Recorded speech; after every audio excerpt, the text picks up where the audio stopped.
বাড়ির সবার জন্য ব্যাগ ভর্তি উপহার, সাথে সন্তান সম্ভবা স্ত্রী রুবি আর বাবাকে নিয়ে বাড়ি ফেরার স্বপ্নে বিভোর ছিল সোহেল।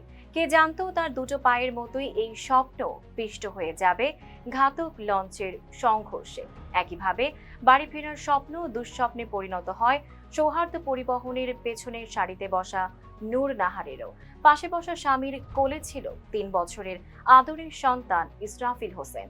পদ্মার পানিতে যখন তলিয়ে যেতে থাকে বাস, মুহূর্তেই বাবার হাত থেকে ছিটকে অতল গহ্বরে হারিয়ে যায় ইসরাফিল। এমনই জানা অজানা স্বজন হারানোর অসংখ্য ঘটনার সাথে জড়িয়ে আছে ঈদে বাড়ি ফেরার গল্পগুলো, যে গল্পগুলো মনে হলেই ঈদের আনন্দ ফিকে হয়ে যায় এসব ঘটনার সাক্ষী থাকা সমস্ত দেশবাসীর। আর মনে দানা বাঁধতে থাকে আতঙ্ক, এবারের ঈদে কি নিরাপদে বাড়িতে ফিরতে পারবে, নাকি এমনই কোনো দুর্ঘটনার শিকার হয়ে পত্রিকায় আসা নিহতের তালিকায় থাকবে নিজের বা পরিবারের নাম। ঈদে বাড়ি ফেরা তাই এখন যেন এক ভয়াবহ আতঙ্কের নাম।